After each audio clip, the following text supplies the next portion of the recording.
Buenos días, agradeciendo la invitación que me ha realizado la Facultad de Ingeniería Civil del programa a distancia. eh, Voy a presentarles hoy una investigación que se realizó sobre el efecto que tienen las mallas biaxiales coextruidas sobre materiales tipo afirmado para el reforzamiento de estructuras de pavimento, sobre todo en vías terciarias, vías no pavimentadas. Entonces vamos a comenzar. Eh, La idea de la presentación del día de hoy es mostrarles a ustedes los efectos que tiene la inclusión de la geomalla. Mirar cómo las resistencias afectan el comportamiento mecánico de las diferentes estructuras que se plantearon y poder comparar el comportamiento mecánico de los diferentes modelos que se realizaron con malla, sin malla y con diferentes espesores de material granular. Para iniciar y poner un poco en contexto, la red vial nacional pues está compuesta principalmente por vías terciarias. El 85% más o menos de las vías son no pavimentadas. De estas, cerca del 72-75% se encuentran entre estado regular a muy malo. Esto muestra la dificultad que se tiene en la conservación de estas vías y además la mayoría de los productos agrícolas de nuestro país salen por estas vías. Entonces son vías que tienen una importancia muy alta en la economía del país. En los últimos años, aunque se ha aumentado la inversión en este tipo de vías, realmente la inversión sigue siendo muy baja. Tanto así que no llega a ser ni el 10% de lo que se hacen en inversiones en las demás vías. Y pues esto obviamente ocupa una gran cantidad de kilómetros a nivel nacional. Lo que buscamos en esto es mirar el efecto de la variación del ángulo de dispersión de la carga que se genera con una inclusión de un geosintético, en este caso una geomalla. Generalmente estas vías no pavimentadas están construidas con un material tipo afirmado. Por eso decidimos dentro de la investigación utilizar este material. Y lo comparamos también con la condición A, que ustedes pueden ver en la presentación, en la cual ustedes encuentran solamente el granular apoyado sobre la subrasante, sin ningún tipo de refuerzo. ¿Qué buscábamos? Establecer cómo variaba con el mismo espesor, pero variaba el ángulo de dispersión y esto el área de dispersión de la carga, o sea, generando menores esfuerzos a la subrasante blanda. Para esto utilizamos materiales conseguidos cerca a Bogotá. En la zona de Soacha se consiguió el material tipo afirmado y en la zona de Mosquera se consiguió el material que se utilizó como subrasante. Para esto se utilizó un material tipo limo de alta plasticidad. Para poder iniciar todo el proceso de la investigación, lo primero que se realizó fue una caracterización mecánica y física de los materiales. Para esto se realizó una granulometría, límites de Atterberg, y se hizo la clasificación del material tipo afirmado, de la subrasante, perdón. Con esto se arrancó y se consiguió toda la especificación del material. Con estos materiales se establecieron los parámetros que se iban a tener controlados durante las investigaciones, durante las pruebas. Para esto se determinó que el CBR en el modelo iba a ser del 3%, que es el límite mínimo que uno debe tener para la construcción de una vía. Pero igual por la característica y la naturaleza del material, que era un limo de alta plasticidad, se consideraba que era una subrasante blanda. Lo mismo se realizó para el material tipo afirmado, en el cual se realizó la granulometría para poder determinar que cumplía con los límites establecidos en la norma INVIAS del año 2013.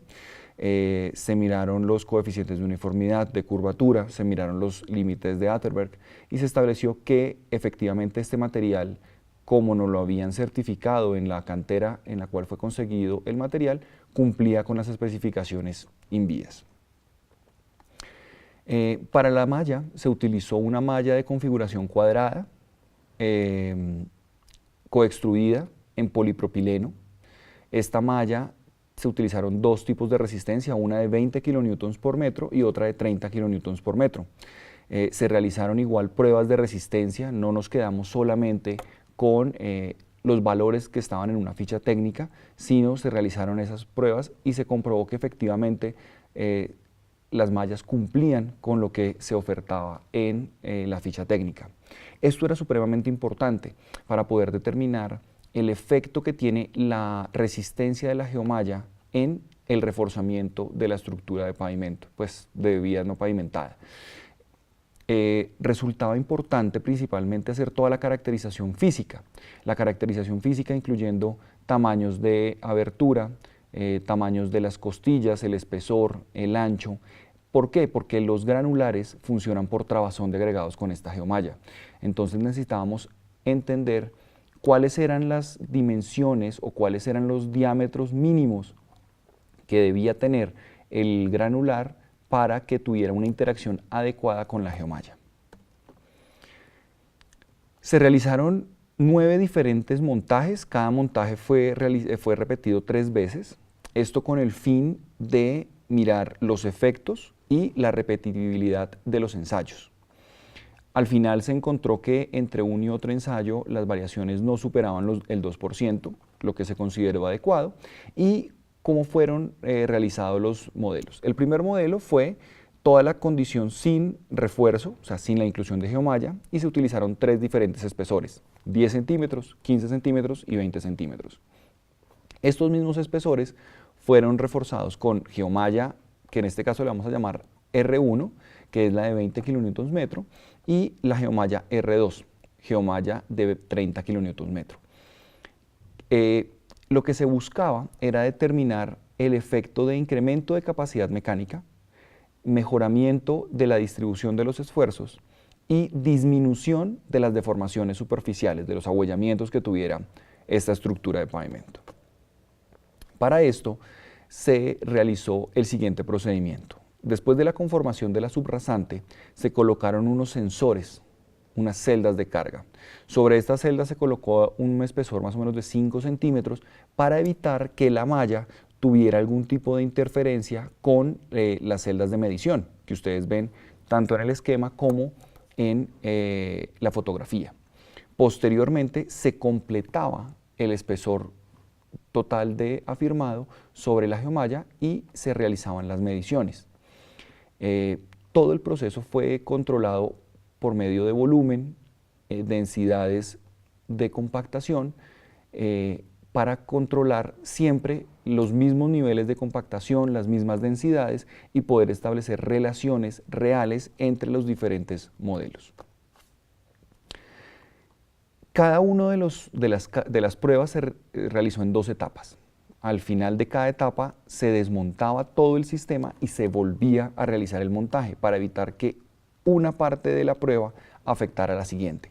La primera, lo que se buscaba en la primera parte era aplicar una carga y mirar cómo era el efecto de redistribución de los esfuerzos desde el punto de aplicación de carga hasta la subrasante.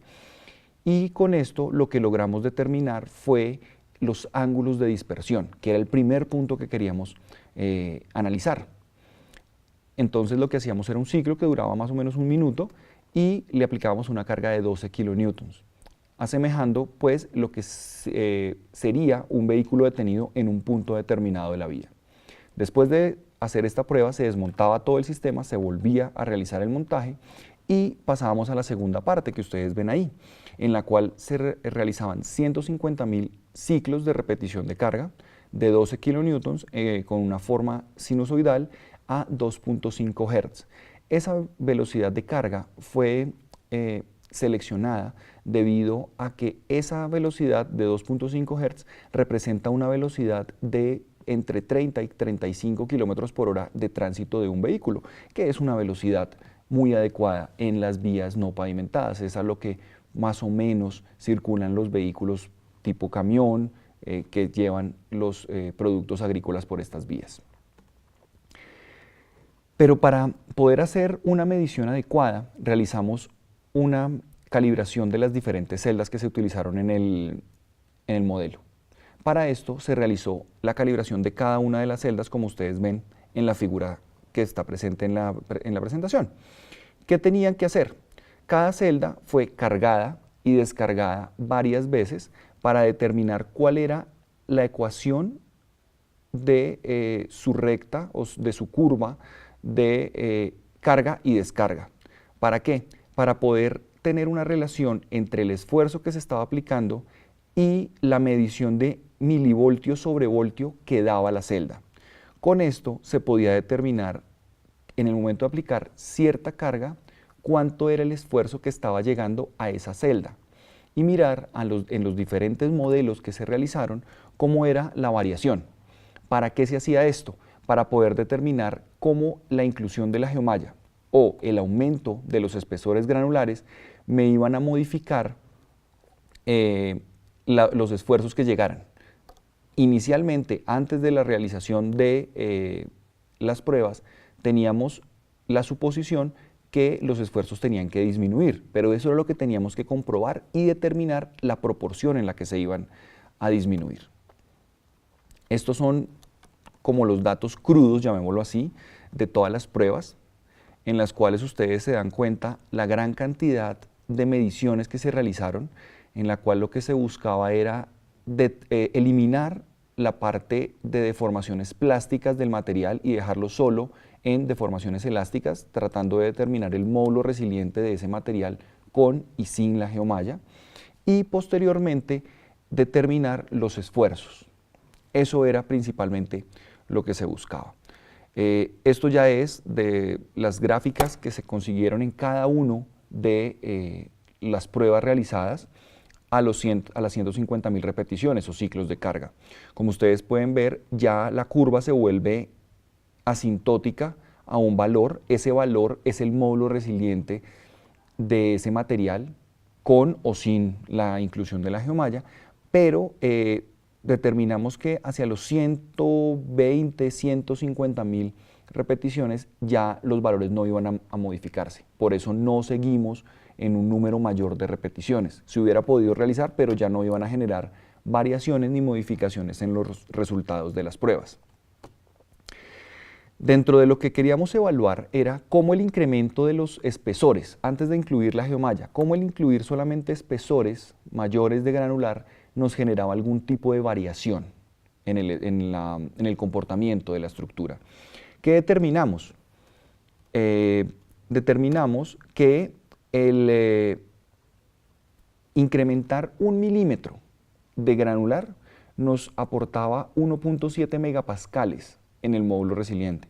Esto es un valor importante a tener en cuenta para determinar cuánto es el espesor que yo tengo que incrementar en dado caso para mejorar la vida útil de una vía, para alargar esta vida útil o para permitir un mayor número de repeticiones.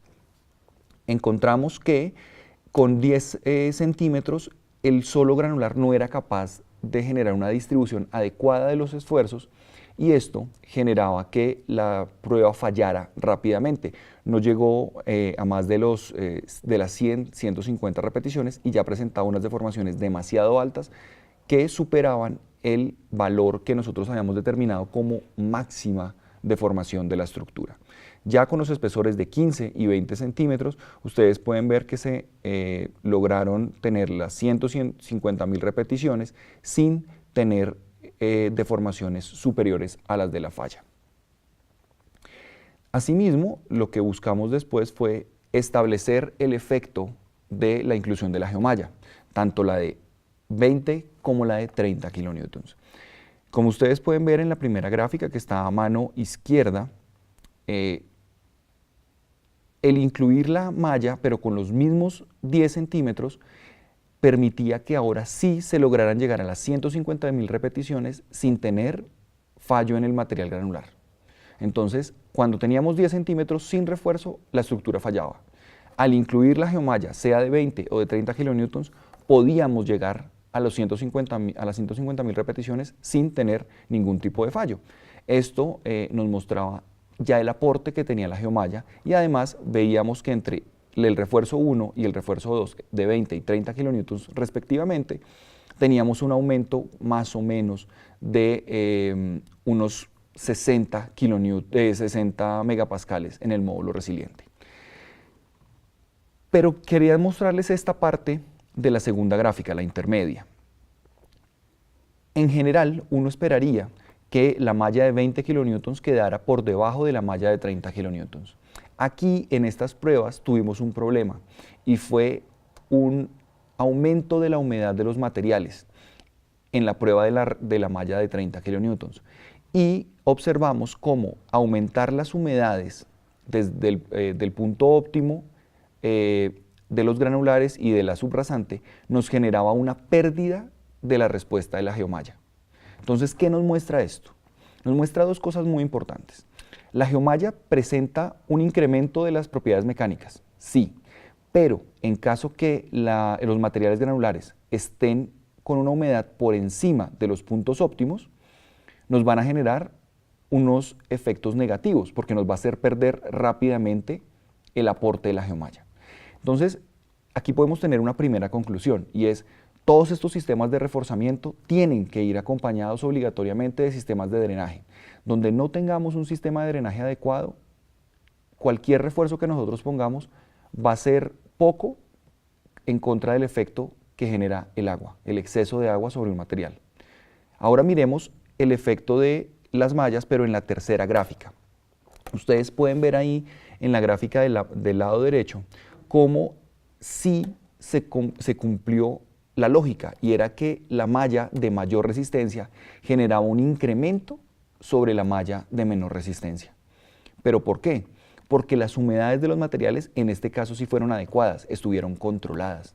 En el anterior caso que les explicaba, por un error de procedimiento se tuvo ese efecto, pero nos pareció interesante el resultado y por eso no quisimos eliminarlos de la presentación, porque realmente nos muestra cómo el agua, aunque es necesaria para la construcción de este tipo de estructuras, el exceso de agua ya durante el proceso de funcionamiento es negativo. En el primer punto, lo que nosotros queríamos buscar era el aumento del ángulo de dispersión, cómo el ángulo se aumentaba o variaba para generar una superficie más amplia, un área mayor de la distribución de los esfuerzos. ¿Qué encontramos? Que sin refuerzo, el material afirmado que nosotros estábamos utilizando tenía un ángulo de 36 grados más o menos de dispersión de carga. Cuando incluíamos la malla de 20 kilonewtons, este ángulo pasó de 36 a 40. Ese aumento nos generaba un aumento más o menos del 16% en el área. Eso ya es un aumento importante, es un efecto de menor exigencia a la subrasante blanda, y eso que nos permitía establecer menores probabilidades de falla de la estructura total. Y cuando incluíamos la malla de 30 kilonewtons, el ángulo se incrementaba casi hasta los 42 grados, o sea, llevábamos ya el área un 25% más grande. Ya pasábamos del 16 con la de 20 kilonewtons a el 25 con la de 30 kilonewtons, un valor realmente importante al tener una mayor área de distribución, pero sin generar modificaciones importantes en los espesores. ¿Esto qué nos generaba? Nos generaba un cambio importante en el comportamiento mecánico, ya que al tener un área de mayor distribución, los esfuerzos iban a ser menores y las deformaciones iban a disminuir, lo que permitía que, sin variar los espesores granulares, íbamos a ser capaces de soportar mayor número de repeticiones y mayor tiempo de vida útil, lo que es importante. ¿Por qué? Porque lo que les decía inicialmente, las inversiones en este tipo de vías son bajas y toca aprovecharlas al máximo. Y si nosotros con la misma inversión podemos ampliar el tiempo de funcionamiento, el número de repeticiones, estamos consiguiendo un aporte muy, muy grande en la conservación de estas vías terciarias, que son las más importantes en la economía del país.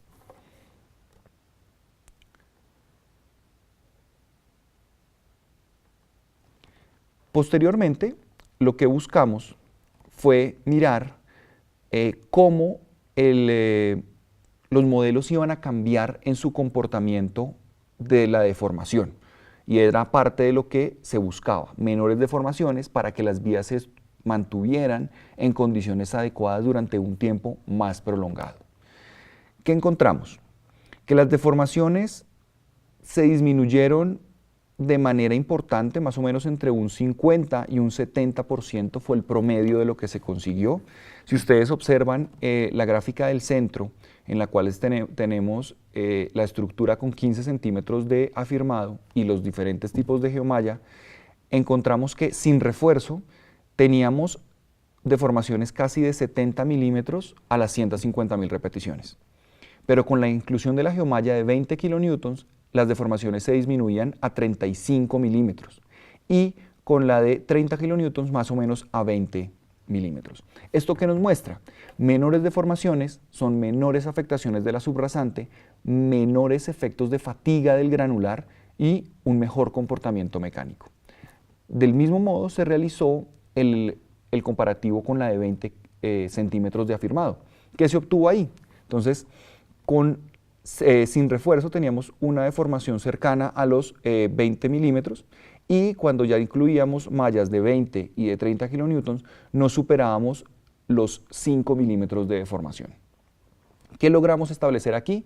Que las deformaciones están muy ligadas al efecto de movimiento de los granulares y que las mallas, al generar un confinamiento por el efecto de trabazón de agregados, disminuyen este movimiento y eso se ve reflejado en menores deformaciones. Entonces encontramos un efecto adicional muy importante.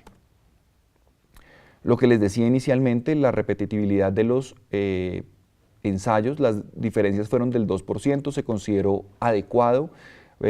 Son pruebas experimentales donde hay pequeñas variaciones en el proceso de compactación, de humedad de los materiales, pero que no tuvieron una gran afectación sobre los resultados.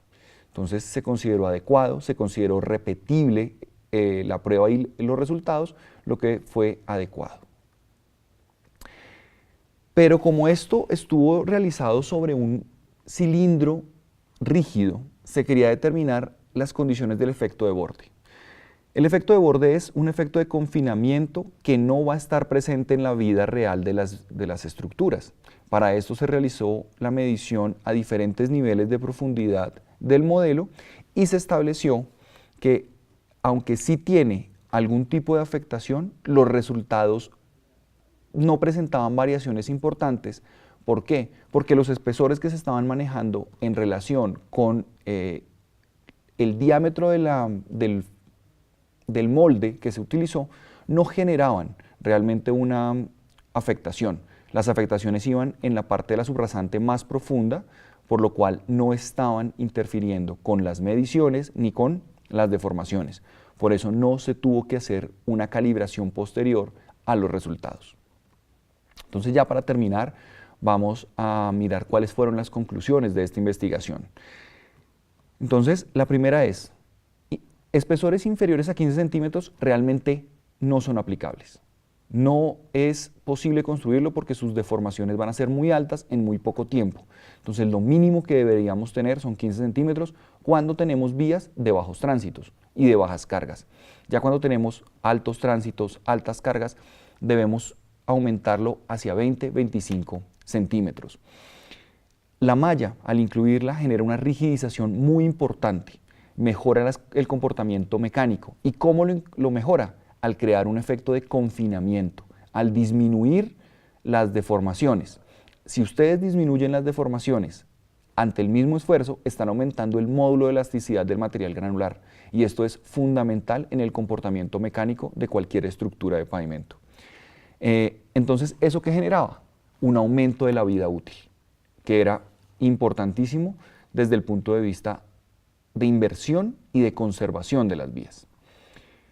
Pero tenemos que ser muy claros. Esta investigación es aplicable, sus datos y sus resultados, a vías que tienen sistemas de drenaje robustos o que tienen poca afectación de fluctuaciones del nivel freático y que además tienen una capa superficial de control de erosión para evitar que el paso de los vehículos fuera barriendo el material granular y se fueran disminuyendo los espesores granulares. Si se empiezan a perder los espesores granulares, la estructura va a presentar variaciones en su comportamiento mecánico, y al presentar variaciones de su comportamiento mecánico, la vida útil empieza a disminuir porque los espesores también están disminuyendo.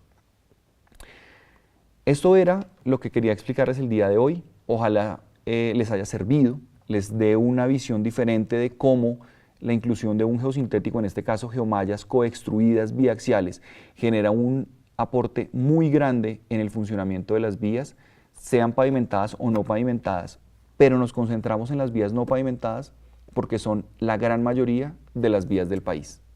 Muchas gracias por su atención.